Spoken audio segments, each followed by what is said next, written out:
Assalamualaikum warahmatullahi wabarakatuh. Halo semuanya, apa kabar? Baik. Em, Hari ini saya coba membahas ya. Di suatu ketika saya melihat eh, YouTube ya, yaitu tentang adanya demonstrasi kepala desa tentang keinginan membatalkan PMK nomor 81 yang dikeluarkan oleh Kementerian Keuangan. Saya bertanya, kenapa PMK 81 ini diharapkan dibatalkan oleh para kepala desa? Sebenarnya ada apa?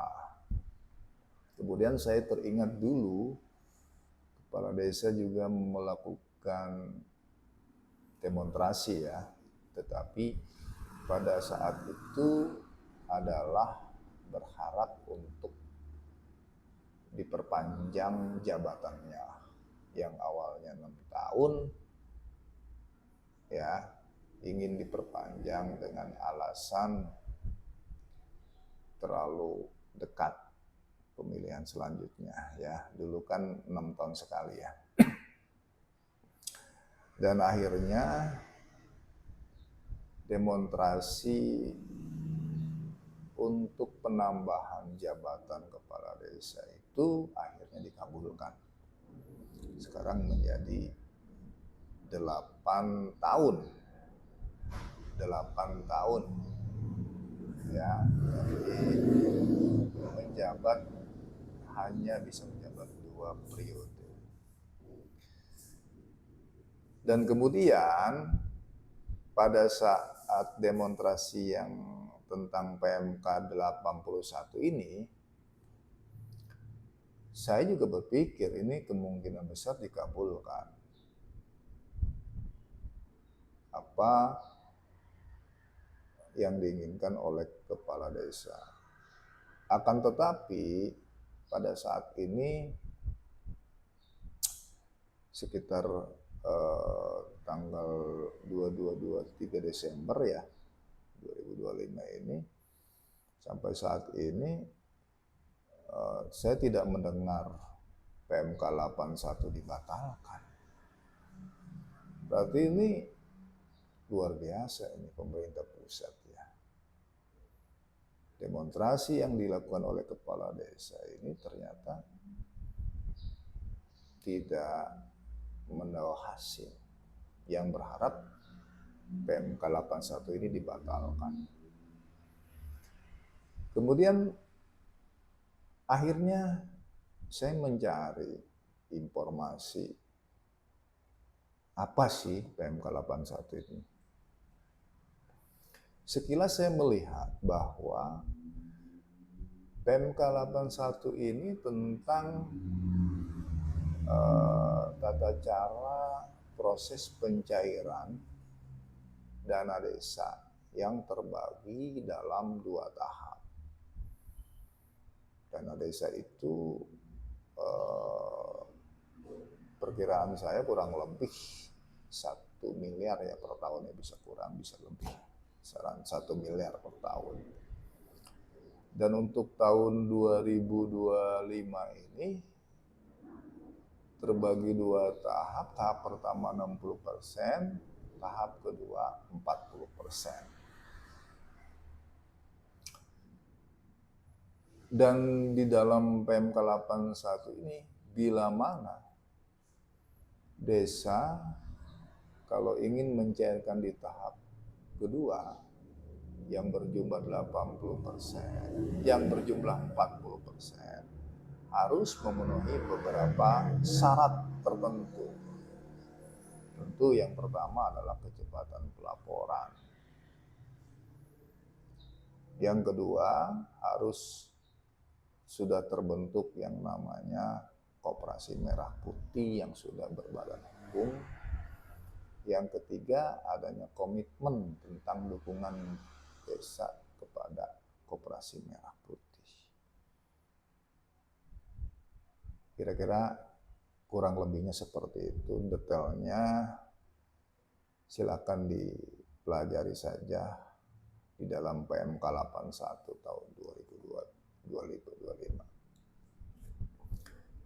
Dan akhirnya pikiran saya makin menarik.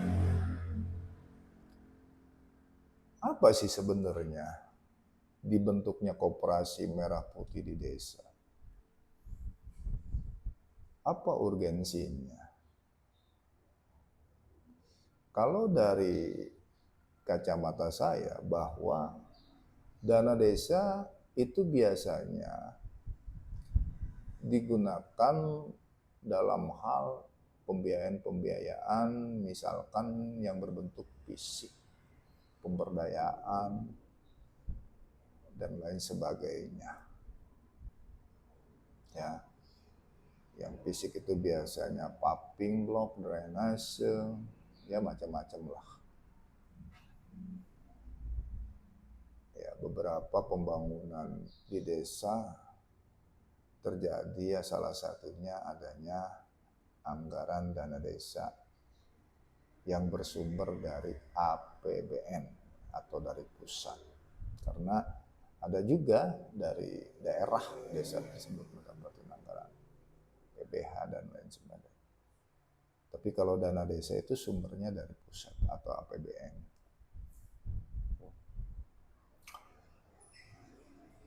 Kemudian konsep berpikir pembentukan koperasi itu apa? Kalau saya lihat pemerintah pusat menginginkan adanya perkembangan perekonomian di seluruh desa. Jadi tidak hanya pembuatan fisik, tetapi pengembangan ekonomi di desa-desa tersebut supaya cepat berkembang. Maka dibentuklah yang namanya koperasi merah putih di desa-desa.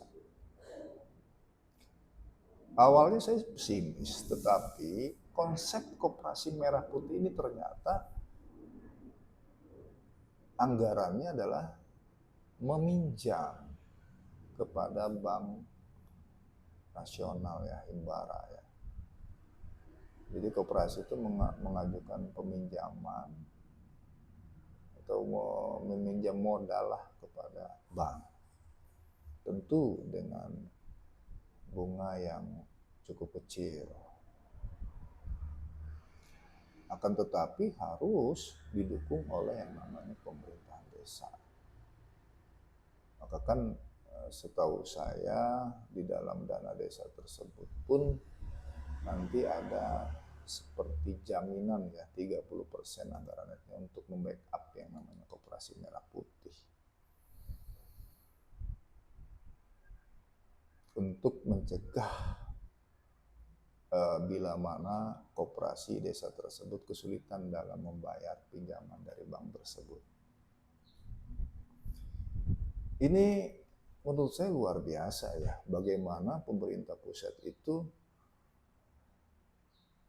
membentuk koperasi merah putih itu supaya terbentuknya ekosistem di desa-desa itu menjadi lokomotif perekonomian di desa. Sehingga masyarakat desa bisa lebih sejahtera dan makmur ke depannya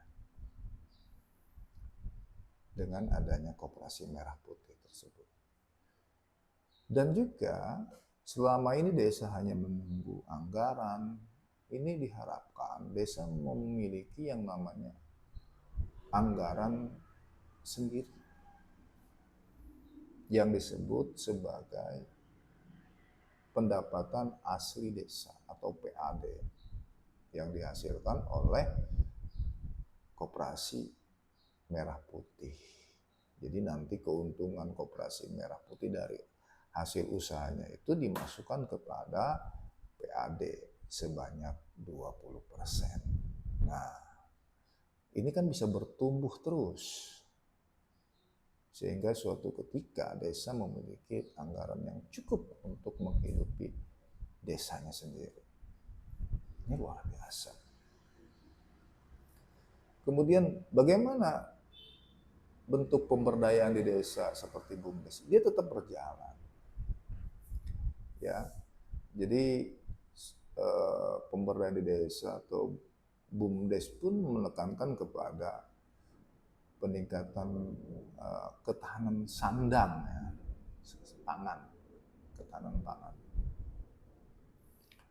Yaitu diharapkan pertanian-pertanian di desa dikembangkan oleh BUMDes misalkan, ya, misalkan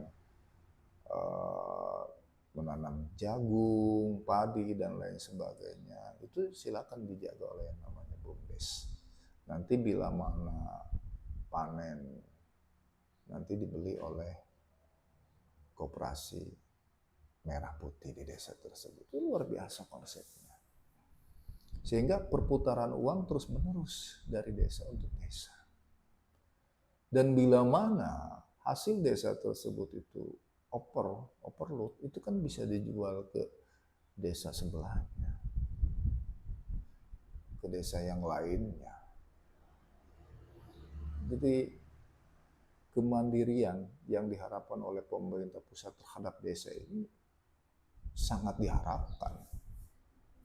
Tidak hanya menunggu anggaran dan anggaran. Dan untuk itu, di tahun 2026 ini, dengan mulai bergulirnya yang namanya koperasi merah putih di desa, maka akan bermunculan yang namanya usaha-usaha di desa-desa yang dikembangkan oleh koperasi merah putih di desa tersebut. Sehingga peningkatan perekonomian, kesejahteraan masyarakat di desa itu akan jauh lebih cepat. Dan untuk itu, mari kita doakan koperasi merah putih ini menjadi lokomotif obat untuk kemajuan masyarakat, terutama dalam peningkatan kesejahteraan masyarakat di desa tersebut. Mudah-mudahan tujuan dan keinginan dari pemerintahan pusat terhadap koperasi merah putih ini bisa terwujud. Dan untuk masyarakat juga berkontribusi dalam hal nanti ada musyawarah desa, dalam hal nanti mempelajari atau mencari tahu tentang koperasi merah putih di desanya, sehingga bisa bersama-sama saling mendukung adanya koperasi merah putih di desa tersebut. Terima kasih. Wassalamualaikum warahmatullahi wabarakatuh.